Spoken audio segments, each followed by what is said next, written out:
नमस्कार, आप देख रहे हैं सच पत्रिका न्यूज और मैं हूं बालकृष्ण शुक्ला। आप सभी का स्वागत करता हूं आज के बुलेटिन में। आज के बुलेटिन की शुरुआत करते हैं शराबी पिता से, उसके बाद दिखाएंगे क्षेत्र की तमाम बड़ी खबरें। यदि आपको हमारी खबरें पसंद आती है तो लाइक तथा कमेंट जरूर करें और यदि आप चैनल पर नए हैं तो सब्सक्राइब भी करें। अब देखते हैं खबरें विस्तार से। कहा जाता है कि बच्चे पिता की छत्र छाया में सबसे अधिक सुरक्षित महसूस करते हैं, लेकिन शराब की लत के आगे नशेड़ी बाप को न तो अपने बच्चों के भविष्य की चिंता होती है और न ही परिवार की। कोटपुतली में एक ऐसा ही मामला सामने आया है जिसे जानकर हर कोई ऐसे पिता को धिक्कारने में कोई कसर नहीं छोड़ेगा। मामले के अनुसार शराब के नशे में धुत एक बाप ने अपनी 1 साल की बेटी को घर से उठा लाया और कोटपुतली में फ्लाईओवर के नीचे आधी रात को खुद तो नशे की हालत में बेसुध पड़ा हुआ था और उसकी 1 साल की मासूम बेटी जोर जोर से बिलख रही थी। यह दृश्य जिसने भी देखा उसकी रूह कांप गई। सूचना मिलते ही पुलिस मौके पर पहुंच गई और मासूम बालिका को आसपास की महिलाओं के सुपुर्द करने के बाद नशे में धुत उसके पिता को उठाकर अस्पताल में भर्ती करवाया। बुधवार को सुबह होश आया तो उसने अपना नाम पता पुलिस को बताया।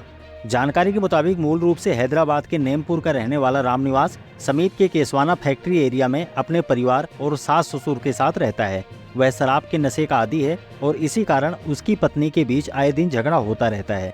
बुधवार रात को भी उसने खूब शराब पी और जब पत्नी ने विरोध किया तो उससे झगड़ा करके बिना बताए अपनी 1 साल की बेटी को उठाकर कोटपुतली आ गया। यहाँ फ्लाईओवर के नीचे खुद तो शराब के नशे में डूबकर बेसुध होकर पसर गया, जबकि उसकी 1 साल की मासूम बेटी रोती बिलखती रही। रात करीब 1:30 बजे इसकी सूचना मिलते ही हेड कांस्टेबल मुरलीधर की अगुवाई में पुलिस जाब्ता मौके पर पहुंचा। मासूम बेटी की हालत को देख खुद पुलिस भी सोच में पड़ गई। आखिरकार पुलिस ने उसके पिता को उठाने की कोशिश की तो नशे के कारण उससे खड़ा नहीं हुआ जा रहा था। इसी दौरान छठी की रात के एक कार्यक्रम से लौट रही कुछ महिलाएं वहां पहुंची तो पुलिस ने मासूम बालिका को उनके सुपुर्द करने के बाद उसके बाप को उठाकर अस्पताल में भर्ती कराया। सुबह जब उसका नशा उतरा तो उसने पुलिस को अपना नाम पता बताया। इस पर पुलिस टीम उसे और उसकी बेटी को लेकर केसवाना उसके घर पहुंची और वहां मासूम बालिका को उसकी मां के सुपुर्द किया। उधर मासूम बेटी को गायब देख परिवार का हर सदस्य परेशान था। परिवार के लोग देर रात तक उसे ढूंढते रहे। गनीमत रही कि रात को समय पर पुलिस को घटना की सूचना मिल गई, अन्यथा किसी अनहोनी की संभावना से इनकार नहीं किया जा सकता। अगली खबर नगर परिषद से। लंबे समय से शहर के बिगड़े हालातों को लेकर बुधवार को पार्षदों ने नगर परिषद में जमकर आक्रोश व्यक्त किया। पार्षदों ने मौके पर मिले सफाई ठेकेदार को भी जमकर लताड़ लगाई और उसका टेंडर निरस्त करके सफाई से संबंधित कार्य स्थानीय वाल्मीकि समाज को देने की मांग की। साथ ही अपनी मांगों को लेकर आयुक्त धर्मपाल जाट को एक ज्ञापन भी सौंपा। इस दौरान पार्षदों ने कहा कि नगर परिषद प्रशासन की अनदेखी और लापरवाही के चलते शहर में सफाई व्यवस्था गड़बड़ाई हुई है। जगह जगह कचरे के ढेर लगे हुए हैं। मुख्य चौराहे से लेकर सभी सड़कों और गलियों में गंदगी का अंबार है। बारिश के चलते कचरा गीला होने और इससे उठने वाली दुर्गंध से लोग परेशान हैं और इलाके में संक्रमण फैलने का खतरा बना हुआ है। सफाई व्यवस्था के प्रति हर माह लाखों रुपए खर्च करने के बाद भी शहर में गंदगी की समस्या बढ़ती जा रही है। पार्षदों ने आयुक्त धर्मपाल जाट से मुलाकात कर हालातों से अवगत कराया और कहा कि शहर की सभी सड़कें क्षतिग्रस्त हैं। सड़कों पर बने गहरे गड्ढों में पानी भरा रहता है। नाले नालियां भी अवरुद्ध हैं। पार्षद जब सफाई ठेकेदार से बात करते हैं तो कोई सुनवाई नहीं होती। इन दिनों वार्डों में घर घर कचरा संग्रहण भी नहीं किया जा रहा है। पार्षद मनोज गौड़ ने कहा कि शहर में 40 वार्ड हैं, जिनको सफाई व्यवस्था के लिहाज से 8 जोनों में बांटा गया है। पहले सफाई के लिए हर माह 14 से 15 लाख रुपए खर्च होते थे, किंतु नगर परिषद बनने के बाद सफाई के ठेकों की शर्तें भी बदल गई। नगर परिषद प्रशासन ने सफाई के टेंडर लेने के लिए मांगे गए आवेदन में ठेकेदार कंपनी के खाते में 3 करोड़ रुपए के टर्नओवर की शर्त रख दी।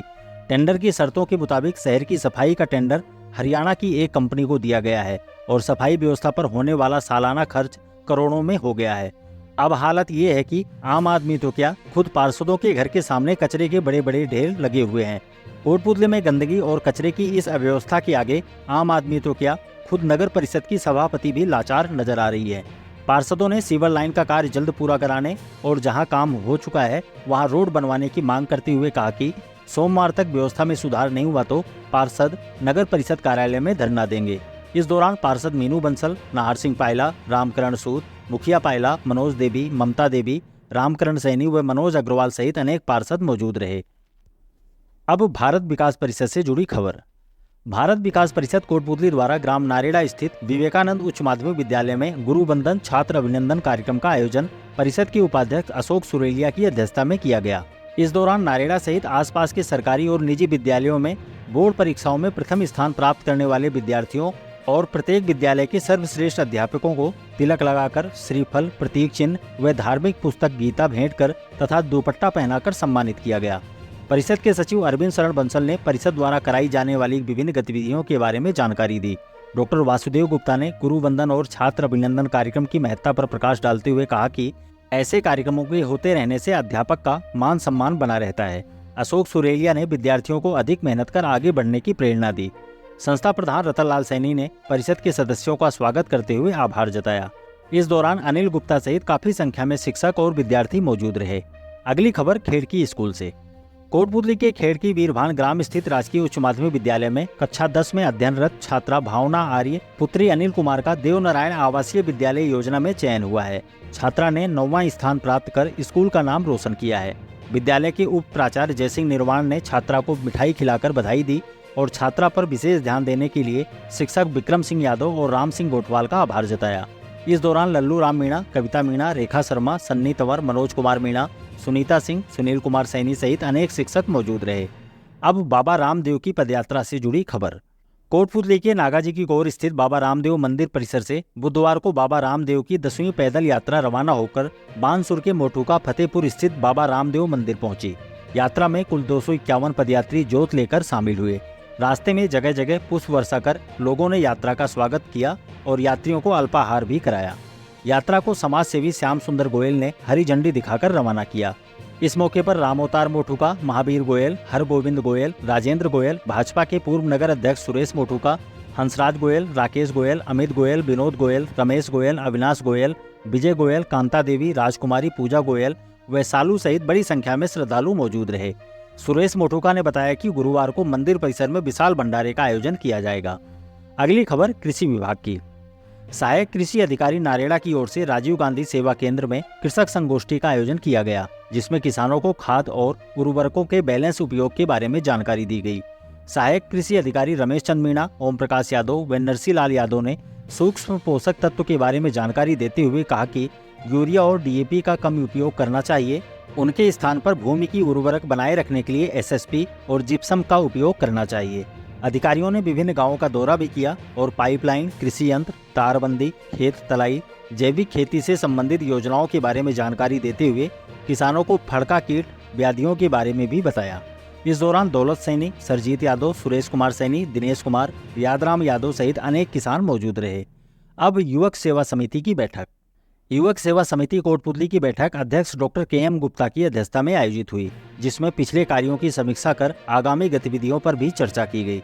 इस दौरान समिति के सदस्य बलबीर को समिति की सदस्यता से निष्कासित करने और उन्हें वकील के माध्यम से नोटिस दिए जाने का निर्णय लिया गया। बैठक में कलेक्टर एसपी से भेंट करने और आम सभा की तैयारी पर भी चर्चा की गई। इस मौके पर समिति के उपाध्यक्ष पूरणमल भरगढ़, सचिव कृष्ण पायला, सुरेंद्र पालीवाल, सियाराम बंसल, सुरेश संघई, मदन लाल गोयल, राम कुमार, महावीर मीणा, महेश सैनी, पत्रकार रोहिताज सैनी, लीलाराम सैनी सहित अनेक लोग मौजूद रहे। अगली खबर नारेड़ा से। कोटपुतली के नारेड़ा गांव में नवनिर्मित 132 केवी विद्युत सब ग्रिड स्टेशन का लोकार्पण गुरुवार को मुख्यमंत्री भजनलाल शर्मा करेंगे। कार्यक्रम का आयोजन दोपहर 12 बजे किया जाएगा। निगम के अधिकारियों ने बताया कि मुख्यमंत्री जीएसएस का वर्चुअल उद्घाटन करेंगे, जबकि विशिष्ट अतिथि के रूप में विधायक हंसराज पटेल मौके पर मौजूद रहेंगे। कार्यक्रम की अध्यक्षता ऊर्जा मंत्री हीरालाल नागर करेंगे। और अंत में एक जरूरी सूचना।